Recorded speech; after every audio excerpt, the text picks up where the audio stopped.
Welcome back to Sports Talk. Doug Miles, Don Henderson with you today. And Don, a great guest joining us on the phone today. I know both being New Yorkers, we've had a chance to read his work in really all the New York newspapers, particularly the Daily News and New York Post. He has a brand new book out called Tabloid City. We're joined by Pete Hamill today. How are you, Pete? I'm good. It's kind of grizzly out. The skies are overcast and people are mumbling, but you don't have to explain that to me because I'm sitting at the Jersey Shore here in Seagirt, and I'm going to tell you, it's just as miserable here as it is in New York. When I went to bed last night, there was a tornado over there or something. Yeah, we had a little windstorm come through, and my good friend Joe Patrick, I don't know if you know Joe at all, but he was down for a couple of days, and we went out to lunch and so forth, and boy, oh boy, it was not 3 days that he's going to put in his log to come back again. Yeah, my cellar or yours? You're right. Oh, well, Pete, it's good to get a chance to talk. You know, we tried to get you on a couple of years ago at a different station. We weren't able to do it, but first of all, congratulations on the new book. Doing very well, I understand. Thank you. Well, I thought Pete was trying to duck us, to be honest with you. He gave us the wrong telephone number in Washington, D.C., but now that he's back in New York, I was just talking to Phil Mushnick a little bit ago, and so now that he's back in New York, I guess we can finally catch up with you. Nice to have you all with us. I'm glad to be here, and sorry about the wrong number. I don't do it deliberately. Sometimes the brain gets overloaded. Well, I'll tell you one thing. I'll enjoy reading this book. Doug was going to send me a copy of it up, and I haven't had a chance to read it yet, but you've got some great new material today over there in New York with the painkiller killings at the drugstore, and you follow it up with the Brooks story, and then you follow that up with what else is going on in the big city, and you got some big stories over there right now. Yeah, it's been an odd couple of weeks because the guns suddenly started appearing again. People shooting each other in Brighton Beach, people. This guy walking in to get some drugs, not even cash, and killing poor people in a country where any nitwit can get a gun. It's been spooky. Doug, you probably haven't seen it yet, but young man and his wife, tragic story. They were both on drugs, and they went into a drugstore and shot and killed 4 people. And she was driving the car, and he was the gunman, and they stole 800 pills out of the drugstore, supposedly, and just a god-awful story. Yeah. And he's a veteran and all that. It's not any kind of typecasting criminal, you know. He had this amazing addiction, I guess, and she picked it up. It's not quite clear, obviously. This is all the first couple of days of finding out what happened, but it's the kind of story that that stays with you for a while. You know, you don't dump it in for the families of the victims. It stays for the rest of their lives. There's never closure, no matter what happens. No question about it. And of course, the other P. Diddy, he finally settled his suit up for a ton of money. I tell you, New York has really been covering the news of late between your good friend Anthony Weiner, who's going to be mayor over there. Well, that's the reign of comedy, you know, that there's always some comic story that makes you laugh for a few days, you know, but there were ultimately with Weiner, there were no victims except himself, and as somebody noted long ago, the worst wounds are the self-inflicted ones, you know? Correct. It's the other stuff that goes on that adds a kind of note of seriousness. Well, we want to chat a little bit about your book, but one last thought in that regard, and one of the things that surprised me more than anything else, I guess, was not the fact that Weiner did it, and now some of the other elected officials said that they had known about it for a period of time. Whether that's true or not, I don't know, but the thing that surprised me was that if it hadn't been for the young lady's mother out there in California, the student who was only, 20 years of age, I believe, that really got the ball rolling to turn it in. Not one other person that he sent these pictures to or these texts to ever stepped up and complained. I mean, is this the society we live in today where people just accept these kinds of things in text messages and nobody complains about it? I guess I don't know. I don't practice the craft. Neither do I. I don't say I don't text on my phone. Life is too short. To sort of text your life away, but it's sad too. This guy did have some talent, and he was on one level smart. But so many smart people, as we've all learned in the last 30-odd years, so many smart people do dumb things. It's just baffling that these cases keep coming up. Well, Dungaroo, let's get into the text of the conversation that we're going to have, because his new book just came out, one of a multitude of books that's sort of a mystery idea, and let's get into that. I had a chance to read it, Pete, and the style of it is written, I like the style of it. It's like little vignettes going from character to character, almost like you're reading a newspaper story. I like the style of it. That was the point. I wanted to see if I could do a novel that was about a tabloid on one level, and at the same time has the energy that comes from reading a tabloid paper, where you don't learn everything in every story, and usually in a tabloid, you emphasize the local. You're not. You don't read a tabloid to get an analysis of engineering projects in Mongolia. That's not part of the deal. It's about the local, and because one of the functions is to explain the newcomers to a city who are always arriving in a place like New York, and at the same time explain the city, explain those newcomers to the people who are already here. So the local is something that, from its beginnings in 1919 with the Daily News, tabloids have always been local. And I hope they can keep it going, because it's absolutely necessary as a unifying force in a city as complicated as this one.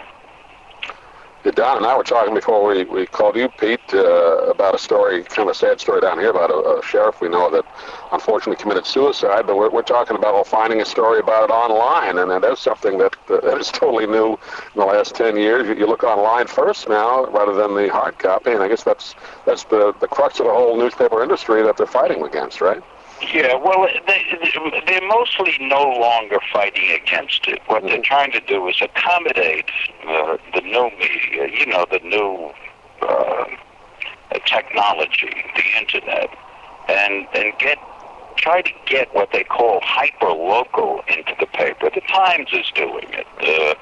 The Wall Street Journal, not yet, but the big broadsheets know that it's something that they have to take account of.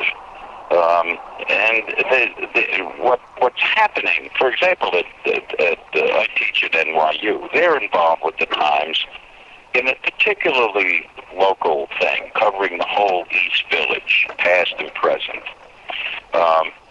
And some of the results have been remarkable in terms of the passion of the kids, wanting to do it, and wanting to have good editors, etc.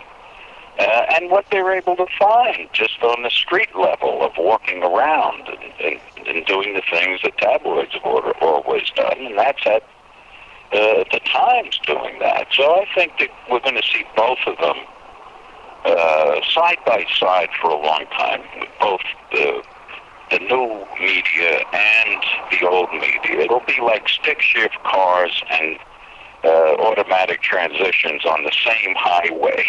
I think that the one thing that is encouraging here is that all the bad news, and there certainly has been 5 years of totally bad news for the New York Times, that this entity in itself has been the most successful thing they've done. I think it's like running a third higher than they had anticipated in a short piece of time, which I think is great. Yes, and charging for content. Right. It's cheaper than if you bought the newspaper, for a simple reason that something like 65 to 70% of the cost of putting out a newspaper is paper, ink, and trucks. You don't have that on online. But you still have to pay reporters. You can't say to somebody, go over and see if there's anything doing in Afghanistan. You can't do that. You got to send a professional, make sure he or she's got bodyguards, has transportation. It's very expensive. So I don't mind that they're charging for online access to the Times and the Wall Street Journal, Financial Times, others. I think that's part of the future that's coming, which is part of my optimism. I think journalism will be okay, even if newspapers are not. Pete, what do you make of, you speak of the internet, bloggers, and all these local sites? There's so many people writing these stories now. It's a little bit harder to sift through what's legitimate journalism and what's kind of just opinion, isn't it? Yeah, well, I make a distinction between the therapeutic blogger who's engaged in therapy, not journalism, has an opinion on everything without leaving the house. And what I see now is more professional internet journalism. The Daily Beast, for example, on one level, the Huffington Post, I guess, on another. And then you have the specialized places like Politico for politics and TMZ for gossip and all that. ESPN has a big sports magazine online. What I hope happens is we have 5 or 6 big national sites, of which the Times will probably be one. And that within them there will be local news too, because we can't lose that. We got to know if there's stores going out of business on Main Street and why. We have to have some way of letting people know about the stores on Main Street if they're new arrivals and what those stores offer. You got to have that to make the system work, and also there's all kinds of local legal stuff and laws and crimes, etc., that have to be covered. People have to be aware of them, and I'm hoping that it all shakes out fairly quickly in the next 2 or 3 years, so people in a given community will know where to go to find out what's happening locally, and be able to get the West Coast basketball scores at the same time. It still gives you grist for a new series of novels, because it's all there. Who would have thought that the Huffington would have sold for the number of dollars it's sold? Oh, I know, but now there's Somebody had come to you 10 years ago. Would you have ever dreamed of that? No, and now they have no excuse for not paying people, so because they have to pay people. And as somebody who's worked on a lot of picket lines, or walked on a lot of picket lines in my career, I know how important that is. Right. You have to have 2 things. You got to get paid, and you have to have editors for it to be professional. Editors have to teach the young how to avoid dumb mistakes. It's what they did for me, and they've done for everybody who ever worked at the craft. You need to have editors. You can't be your own best editor, particularly when you're starting out. And they have to be accurate. Can't be what they think someone's thinking. They have to be able to get it from the horse's mouth, as they used to say. Well, Peter, I did want to ask you, hopefully we'll have you on again before September 11th, but we're coming up on the 10th year. Hard to believe now. I know you were heavily involved in covering that story. Any thoughts on that as we get closer to that date? Well, I'm going to write a long piece for the Daily News on to come out on the anniversary, because I thought the New York papers particularly, not exclusively, but particularly rose to the occasion in covering what went on. Nobody stood out above all others. It was a team effort in so many ways. I think we probably made mistakes, but certainly we've learned from the mistakes. We, as a people, not just as journalists. But to me, the important anniversary is September 12th, because the day after getting hit the worst shot in our history, Literally, nothing was a bigger disaster than this in the history of New York. On the next day, people got up and went to work. If they had to take a bicycle and ride it 30 miles to get into the city from the distant reaches of Brooklyn or Queens, or if they had to walk across the bridges because nothing else was moving that morning, they came and they showed up and they went to work.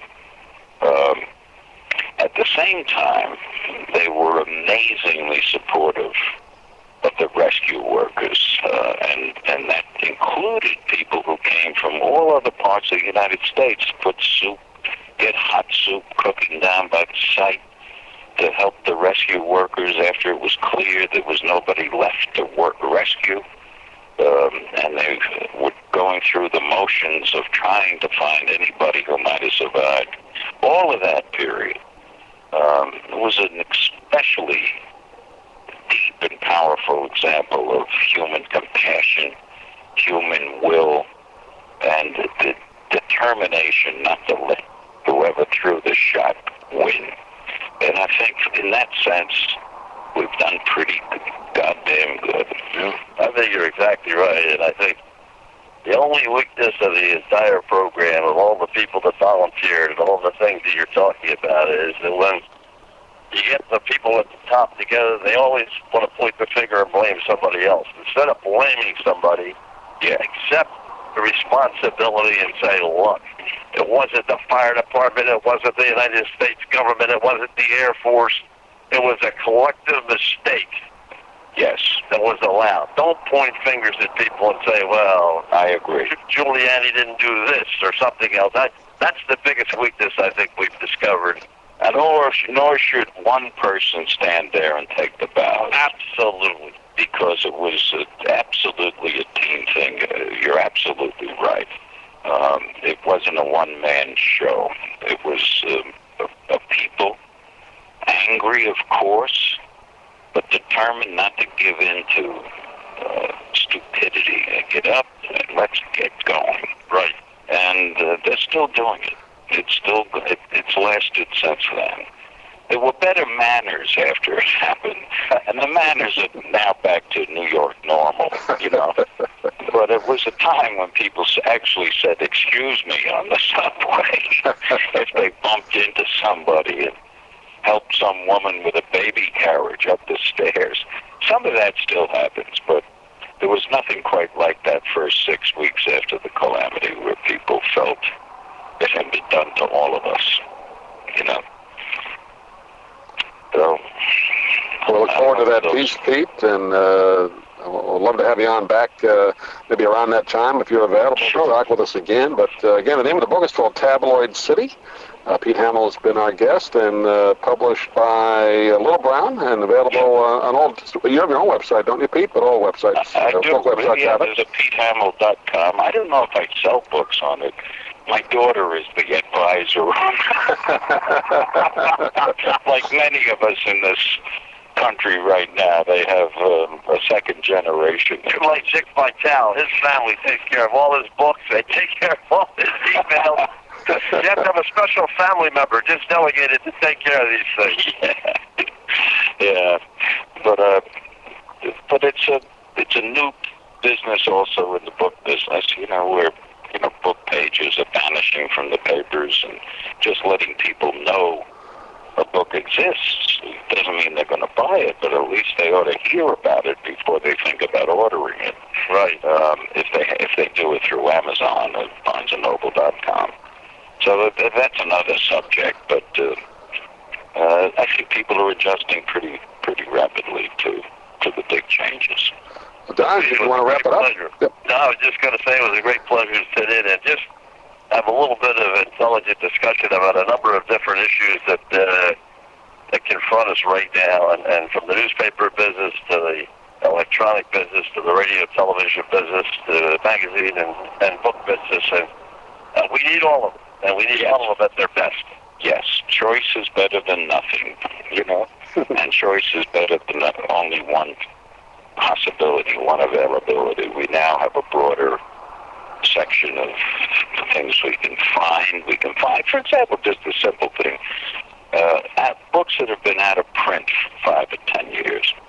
You can get them online. Right. There's dealers that specialize in getting them for a reasonable price. And eventually that will be taken up where they're going to be on Kindle or something, and they'll be in print forever then. Well, I'll give you the perfect example. I was watching the Dodger game the other night, 2 nights ago, and a young fellow, second base by the name of Tim, came up through the Dodger system, and of course Vince Scully, my idol, is broadcasting the games as always better than anybody that ever did in the history of baseball. Yeah. And he talked about Tim's coming up, and he related the name Tim's to the very famous artist Tim's. Not that they were one and the same, Tim's the artist from Mississippi, but just the spelling of the name and so forth. He always brings in things that, just to me, show what work he puts into each broadcast. And I had never heard of Tim, so I just went to right away. I went to the computer and to look it up and find out where he was from. And the Tim's the ball player, is from Louisville, Kentucky, but the artist is from Mississippi. And I just wanted to see what it was all about, and that never been possible a few years ago. Well, I hope some of these kids look up Jackie Robinson to find out what that's all about, and Willie Mays and Stan Musial.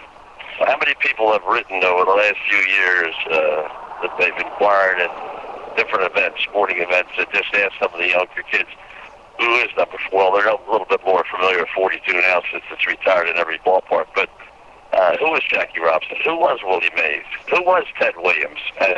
It's unbelievable. They have no idea. Yeah, and why did Willie Mays get cheered in Ebbets Field? Yeah. And why did Stan Musial get cheered in Ebbets Field? Of course, they wanted the Giants or the Cardinals to lose by a run, but they wanted Mays and Musial to go 2 for 3 at least, and maybe 3 for 4, as long as the Dodgers won. I'll never forget watching Swish Nicholson play at Ebbets Field. And I'll tell you, I was there the day Gene Armansky hit 3 home runs over the Bedford Avenue. Oh, God. I'll tell you, the Dodgers have never been the same. I'll never give up the original Dodgers. Be still my heart. Yes, you're exactly right. That's another show about the Dodgers situation. We'll do that some other time. It ruined my love of baseball for a lot of years because The court and all that with the finances, but we'll talk about that next time. People's Choice, Dixie Walker. People don't even remember the People's Choice. Big trade with the Pirates for Billy Cox and Future Row. With music by Gladys Gooding. You're right. She played at the fights at Madison Square Garden. That's a big trivia question. Yeah.